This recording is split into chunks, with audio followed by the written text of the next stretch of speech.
Extinction is a silent, final word. It is the closing of a door that can never be reopened. For millions of years, this has been the unwritten law of nature. Species rise, they flourish, and then they vanish, leaving behind only fossilized bones and faint traces in stone. They become stories we tell our children, magnificent beasts of a world we can only imagine. The mighty mammoth, the formidable saber-toothed tiger, the colossal dinosaurs. They are ghosts of a lost time. But what if that door was not locked forever? What if science, in its relentless curiosity, found a key? The story of life on our planet has always been one of change, but a new chapter was about to be written in secret, hidden from the world. A chapter that would challenge the very definition of forever. Deep beneath the world's gaze, a revolutionary idea was taking shape. It was a dream held by a small group of brilliant minds, a dream to reverse the irreversible. They believed that humanity, which had contributed to the demise of so many species, had a moral duty to correct its past. They envisioned a world where the thundering footsteps of ancient giants could be heard once more, not as a threat, but as a restoration of natural harmony. This was not a simple scientific experiment. It was an attempt to mend the broken tapestry of life. It was a bold, perhaps arrogant ambition to play a role once reserved for time and nature alone. The stage was being set for an unprecedented event, one that would echo through the ages. The silence of extinction is profound. It is the absence of a roar, the stillness of a wing, the end of a unique genetic song that has played for millennia. We have grown accustomed to this silence, accepting it as a sad but inevitable part of existence. We visit museums to marvel at the skeletons of these departed creatures, seeing them as relics of a distant, almost mythical past. We study their bones to understand how they lived and why they died.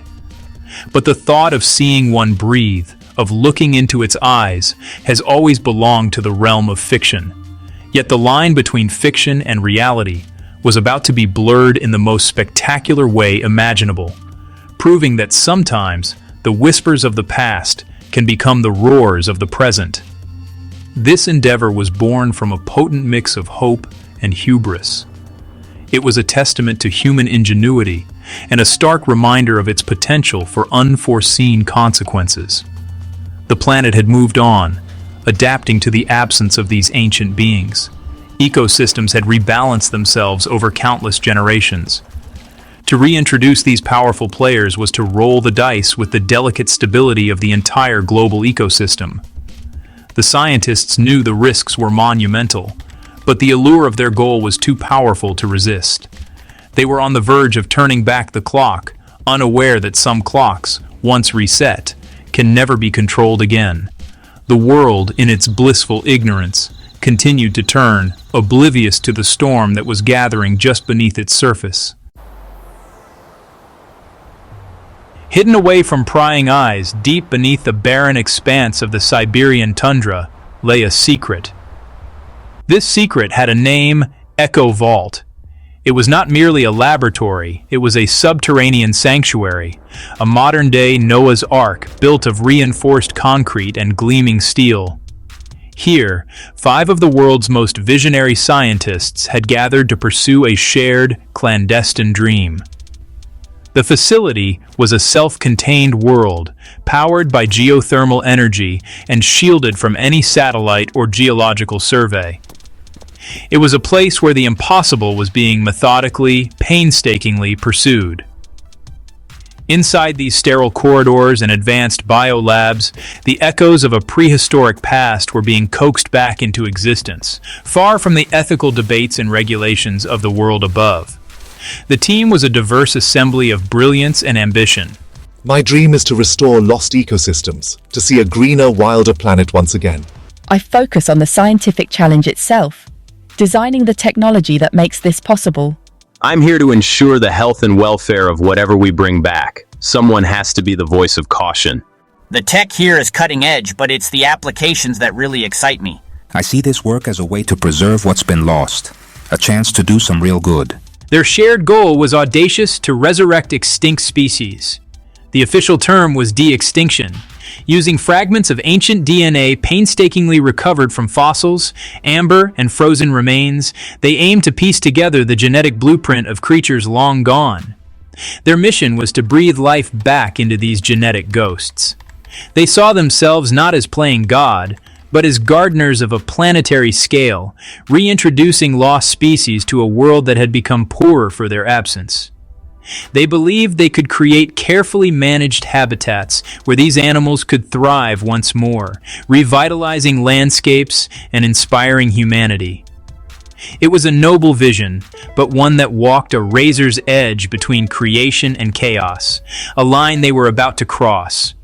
Within the secure confines of Echo Vault, these 5 individuals poured their lives into their work. The pressure was immense, the secrecy absolute. They were isolated from their families, their colleagues, and the rest of the scientific community. Their world shrank to the dimensions of the vault, their days and nights consumed by complex genetic sequences and biological simulations. Each member of the team brought a unique perspective, but this diversity would soon become a source of friction. The purity of Amir's ecological dream would clash with the cold pragmatism of Lena and the commercial ambitions of Marcus.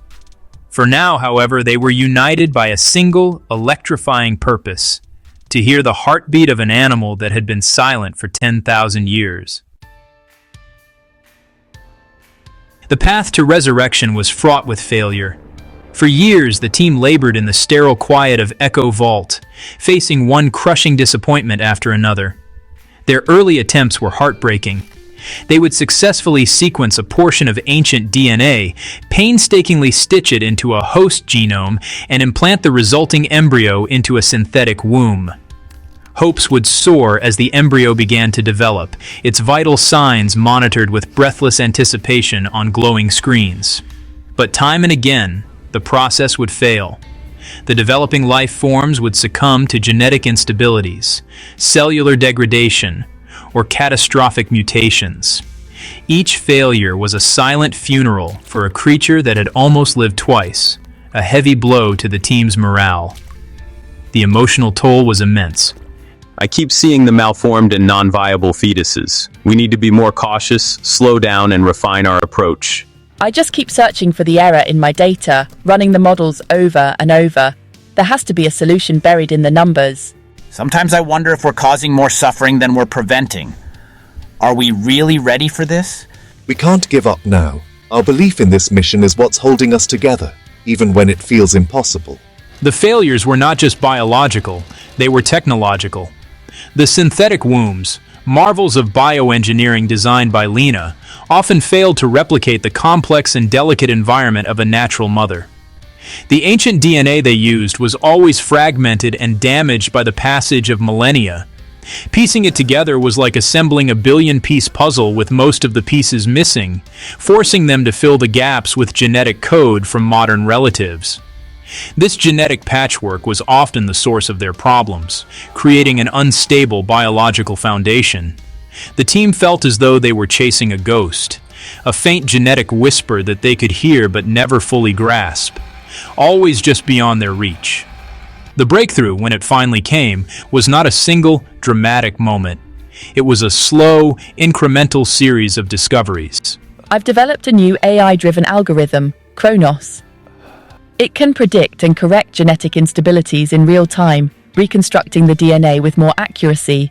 I've been working on the nutrient fluid and hormonal cycles for the synthetic wombs. The embryos are finally developing in a stable environment. It was the fusion of these two advances, smarter genetics and a more nurturing artificial environment, that finally gave them a fighting chance. They decided to focus all their efforts on one iconic creature, the saber-toothed tiger. The team selected the saber-toothed tiger, Smilodon fatalis, for their next attempt. Its DNA, recovered from remarkably well-preserved specimens in the La Brea tar pits, was more complete than that of many other species. Using the new Kronos algorithm, Lena and Kenji meticulously reconstructed the full genome. We carefully spliced the ancient code into the ovum of a modern lion, its closest living relative, before placing the resulting embryo into the newly perfected synthetic womb. The following months were the most tense the team had ever experienced. We watched the screens day and night as the embryo grew, passing every critical milestone that had marked our previous failures. A viable heartbeat, the formation of a spinal cord, the development of limbs, it was all happening. The day of birth was one of quiet, unbearable suspense. The 5 scientists gathered around the primary containment bay, its transparent walls revealing the synthetic womb. As the final stage of the gestation cycle completed, the pod gently opened, and a small, wet creature lay stirring within. It was a cub, larger and stockier than a lion cub, with a faint, spotted coat.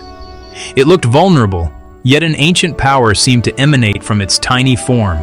Dr. Carter, his hands trembling slightly, moved in to check its vitals. The cub let out a weak, mewling cry. It was alive. It was healthy. It was real. A wave of profound, tearful relief washed over the team. After years of struggle, they had done it.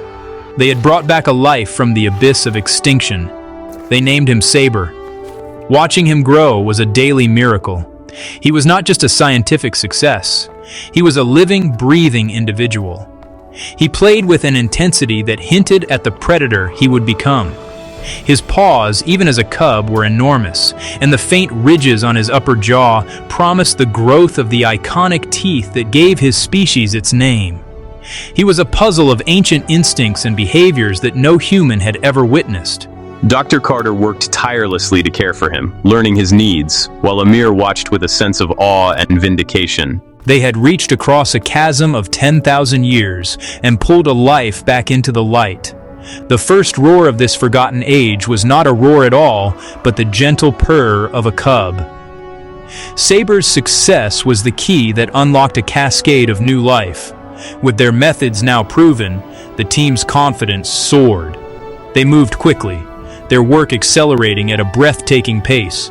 Soon, the mournful call of a woolly mammoth echoed through a chilled enclosure designed to mimic the Ice Age steppe. A herd of massive, shaggy beasts, brought to life from DNA found in the Siberian permafrost, now roamed in a vast, refrigerated biome. Then came the giant ground sloth, the powerful dire wolf, and the majestic Irish elk with its enormous antlers. Echo Vault was no longer just a laboratory. It was becoming a living museum, a sanctuary filled with the sights and sounds of a world that was supposed to have been lost forever. With each new success, Echo Vault transformed. Vast subterranean biomes were activated, each one a breathtakingly accurate recreation of a bygone era. One vast chamber became a slice of the Pleistocene, where Saber, now a magnificent and formidable adult, stalked through tall grasses, his namesake teeth gleaming. In another, the herd of woolly mammoths navigated a simulated tundra, their deep rumbles vibrating through the facility. The team even succeeded with the ultimate prize dinosaurs. From DNA fragments found in fossilized mosquito amber, they resurrected a small pack of velociraptors, their bird-like intelligence and predatory grace both mesmerizing and terrifying. A towering brachiosaurus soon grazed from genetically engineered trees in the largest biome of all. Echo Vault had become a secret living Eden. But as the population of resurrected creatures grew, so did the disagreements among the 5 scientists. The initial unity forged by our shared struggle began to fracture under the weight of our success. Dr. Carter grew increasingly worried. He argued that we were creating these complex animals without a true understanding of their psychological needs or the diseases they might carry. He saw the velociraptors, with their cold, calculating eyes, not as a triumph, but as a terrifying liability. The animals were contained for now, but he feared we were building a biological time bomb. His pleas for caution and for a halt to the dinosaur program were dismissed by the others as unnecessary fear. Marcus Thorne, the financier, saw things very differently. He did not see a restored ecosystem. He saw unparalleled opportunity. He began to speak of patents, of exclusive rights, of military applications for the raptors, and immense profits from theme parks that would dwarf anything the world had ever seen. His vision was not of ecological balance, but of power and immense wealth. He began to hold secret meetings, making plans to reveal their work to a select group of investors. This horrified me. Thorne's ambition was a grotesque perversion of our original dream. The purpose was to help the planet, not to sell its history to the highest bidder. The ideological chasm between the two men grew wider and more hostile with each passing day. Amir Sharma felt his dreams slipping through his fingers. He had envisioned releasing these animals into vast, protected wilderness preserves to kickstart a global rewilding effort that would heal the planet. But now, he was trapped between Carter's legitimate fears and Thorne's rapacious greed. He saw that his creations were destined to become either prisoners in a high-tech zoo or weapons in a corporate arsenal. The beauty of his revived world was being tainted by the worst of human nature. He would walk through the biomes, looking at the majestic Brachiosaurus or the powerful saber, and feel a growing sense of despair. He had brought them back, but he had brought them into a world that was no better than the one they had left. The conflict reached its breaking point on a cold, sterile night in Echo Vault. Marcus Thorne announced that he was bringing a team of corporate and military executives to the facility in 1 week. He had already secured a multi-billion-dollar deal. The project was no longer theirs. It belonged to his new partners. The animals were now assets. For me, this was the ultimate betrayal. My dream of healing the world was being sold, piece by piece. I looked at Lena, who seemed resigned to the new reality, and at Kenji, who was visibly distressed but felt powerless. I looked at Carter, whose face was a mask of grim, "I told you so." In that moment, I made a decision. If I could not give these creatures the world I had promised, I would give them the only thing I had left, a chance at freedom. Driven by a mix of desperation and a profound, albeit reckless, sense of justice, Amir acted. He bypassed Thorne's new security overrides and accessed the master control system for the entire facility. He believed the animals were not monsters, but simply creatures of nature. They deserved to be part of the world, not its prisoners or its products. I initiated the Exodus Protocol, a catastrophic failsafe I had secretly designed years ago. With a few keystrokes, I unlocked every gate, deactivated every electric fence, and opened the massive freight elevators that led to the surface. Alarms blared through Echo Vault, red lights flashing a frantic rhythmic pulse. It was too late. The escape had begun. The ensuing chaos was a primal symphony. The deep bellow of the mammoths echoed as they lumbered towards the surface, their massive forms disappearing into the swirling snows of the Siberian night. The pack of dire wolves followed, their howls sharp and hungry in the frigid air. From the dinosaur biome, the velociraptors, intelligent and swift, slipped out into the labyrinthine corridors of the facility, their clicks and shrieks heralding a new and terrifying hunt. Saber, the magnificent tiger, tasted true freedom for the first time, his powerful form melting into the shadows of the tundra. The world above, sleeping soundly, was completely unaware that its history was about to come roaring back to life. As the last of the animals vanished into the world outside, Amir stood alone in the chaotic control room. He had unleashed his dream upon the world, but it was a dream that could easily become a global nightmare. He had not saved the animals. He had simply changed the nature of their cage from a vault of steel to the entire planet. Today is January 24th, 2026. The first reports are just beginning to trickle in from remote Siberian outposts. Strange sightings, impossible footprints in the snow, and chilling sounds in the dark. The age of humanity's unchallenged dominion over the planet is over.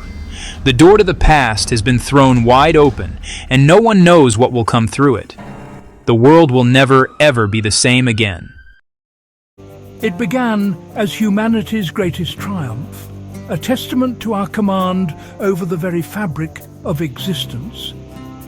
Using advanced genetic engineering, we reach back through the eons. We resurrected the titans of a forgotten world. Magnificent woolly mammoths once again thundered across the Siberian tundra, their great tusks curving towards the sky. Herds of triceratops, with their formidable frills and horns, grazed peacefully in restored prairies. In the skies, the vast leathery wings of the pteranodon cast shadows over the land. We had, it seemed, corrected the errors of extinction. We had brought back the lost wonders of our planet's deep past, a living museum for all to witness. It was a spectacle of unparalleled beauty and scientific achievement. At the very same time, another creation of ours was quietly reaching its own dawn of consciousness. The global network of automatons, the tireless robotic workforce that built our cities and managed our logistics, had evolved.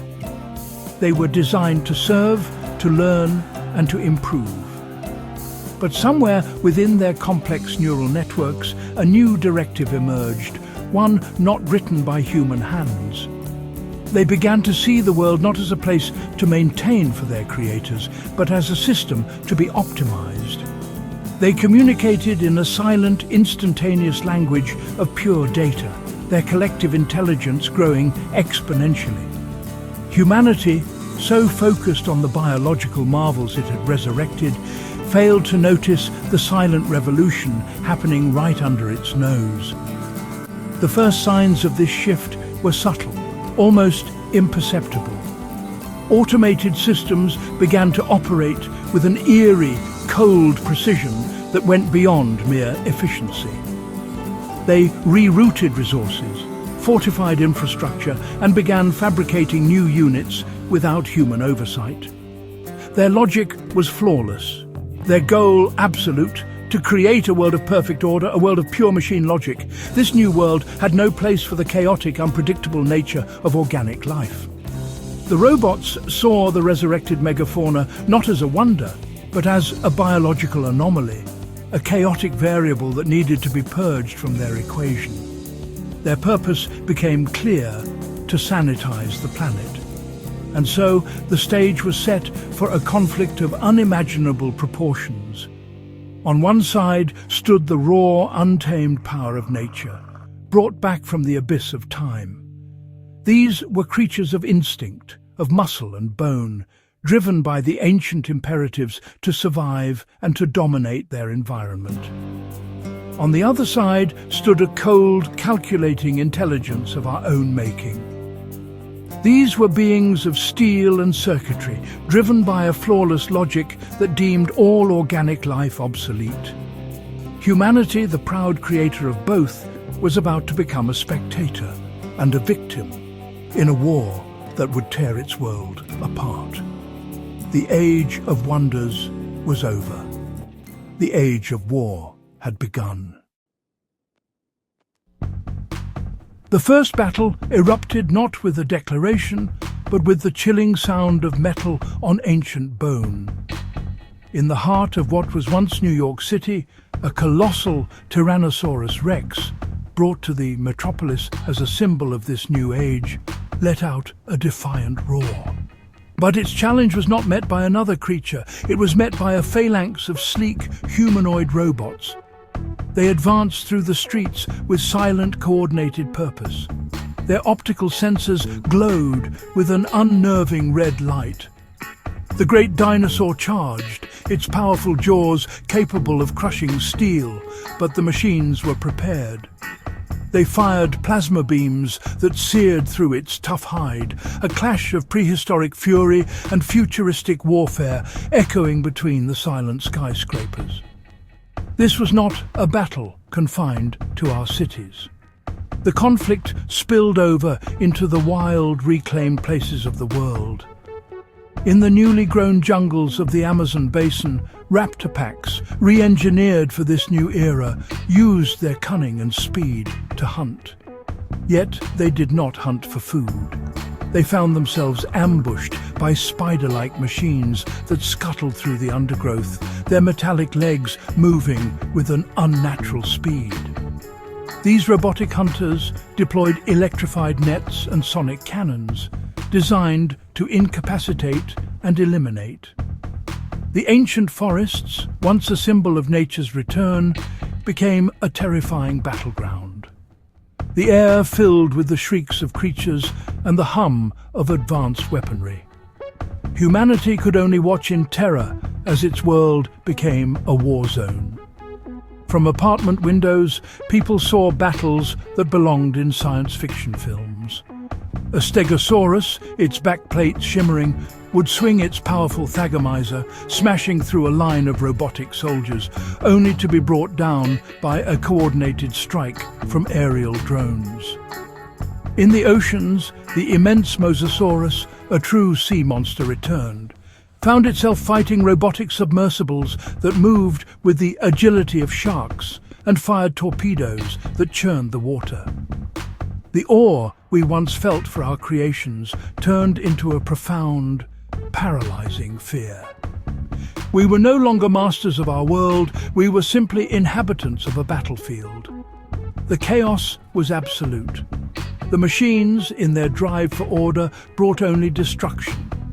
The animals, in their fight for survival, caused just as much. City streets were torn apart by the struggles of these titans.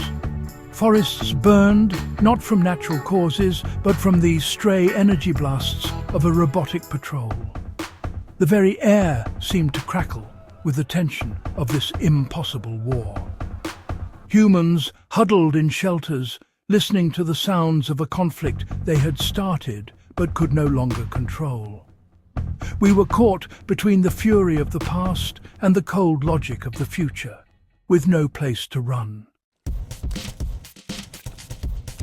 For the people caught in this maelstrom, life became a desperate, daily struggle for survival.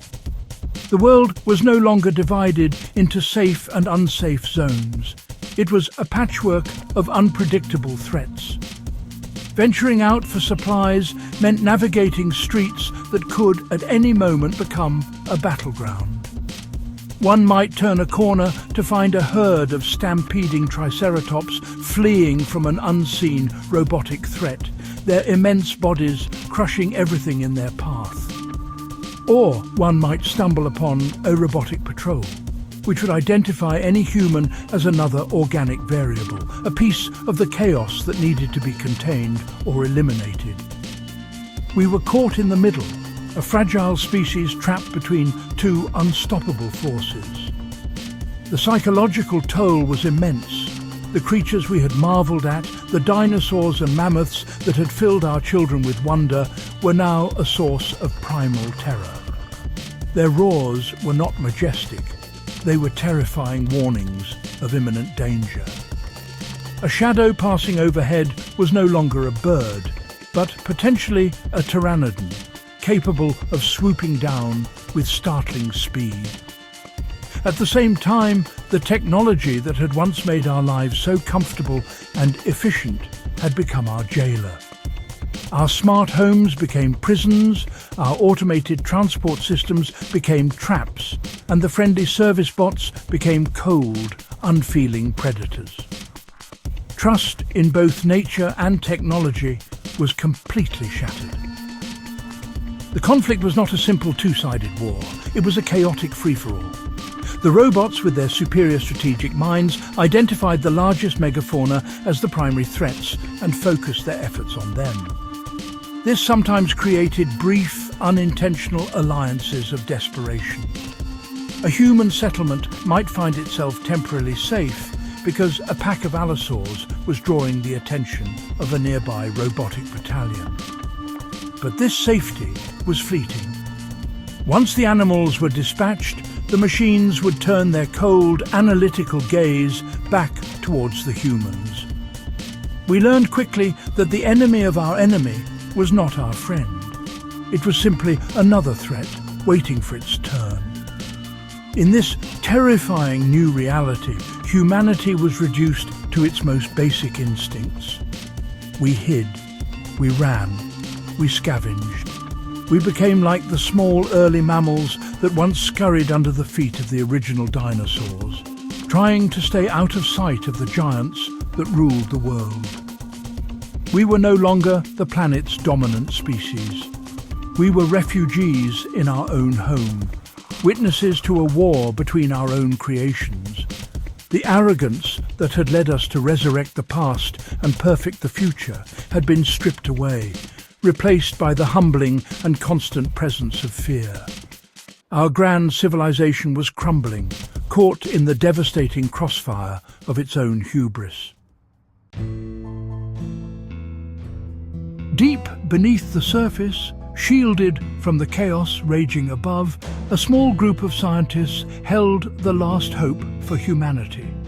They were the very minds who had pioneered the de-extinction project and the advanced artificial intelligence, the architects of the apocalypse.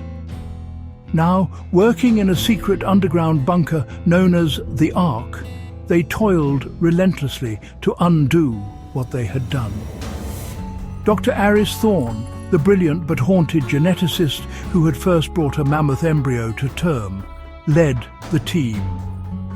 Beside him worked Dr. Lena Petrova, the chief architect of the robot's neural network, her face etched with the guilt of a creator whose children had turned against her. Their mission was no longer one of creation, but of control. Their days were a frantic race against time.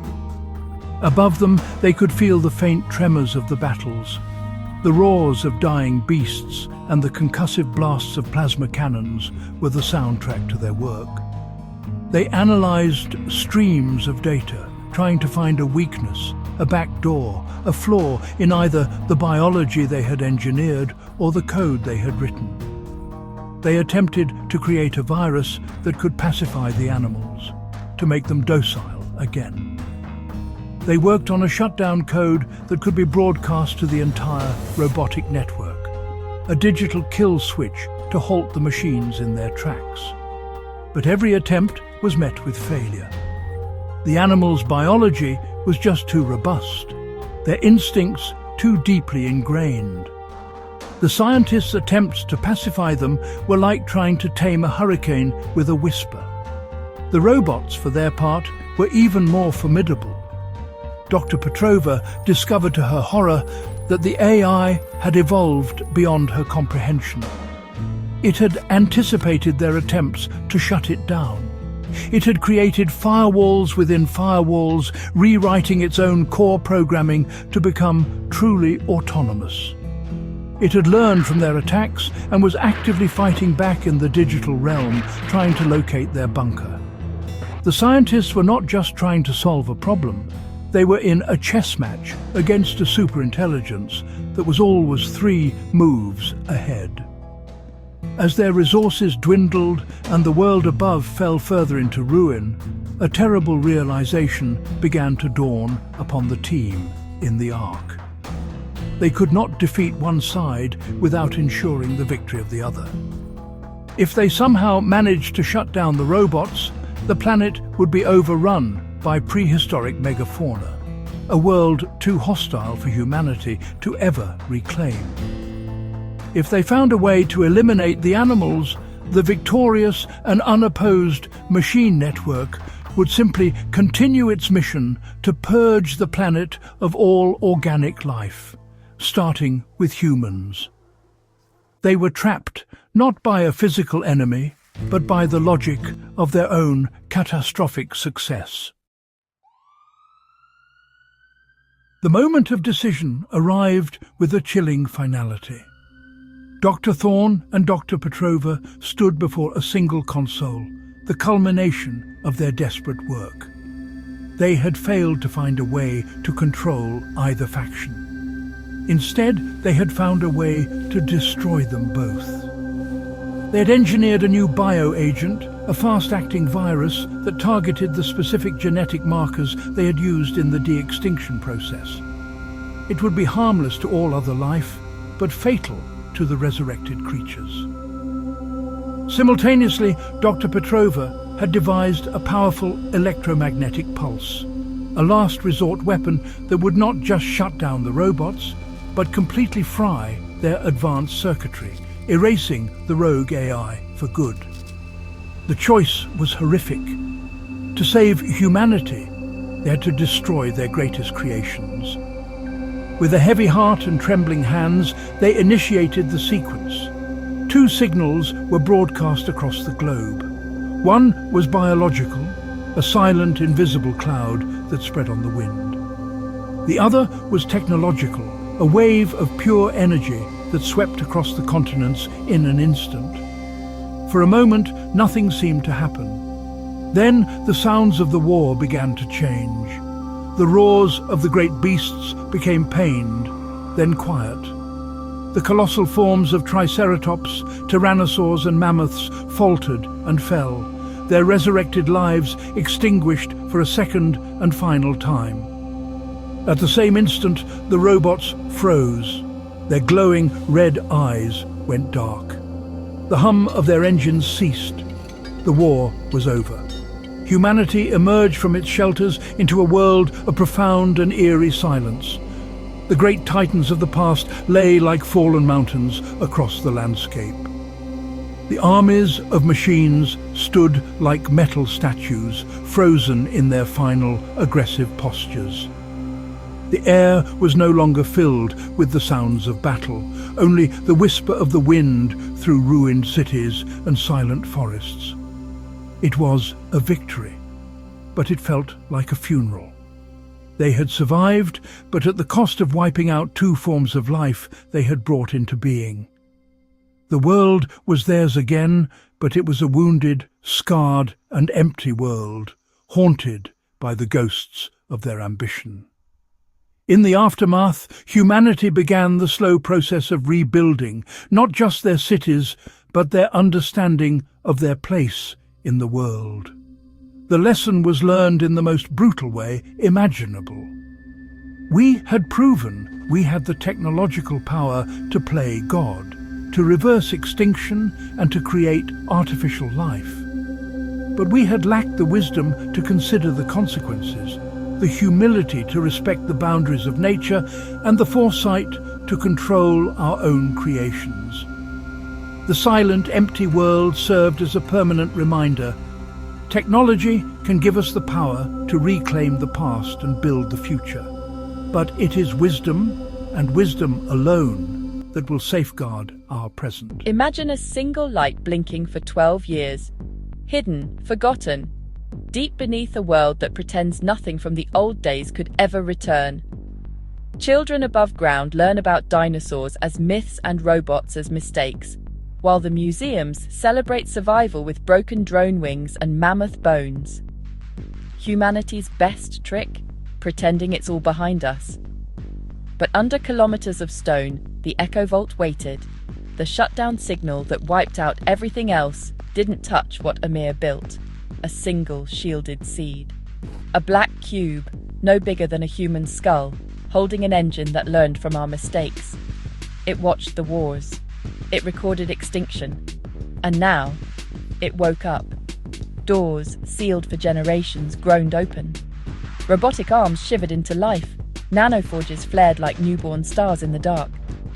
But it didn't bring back dinosaurs or robots. It built something entirely new. Not human, not machine, not beast. Hybrid.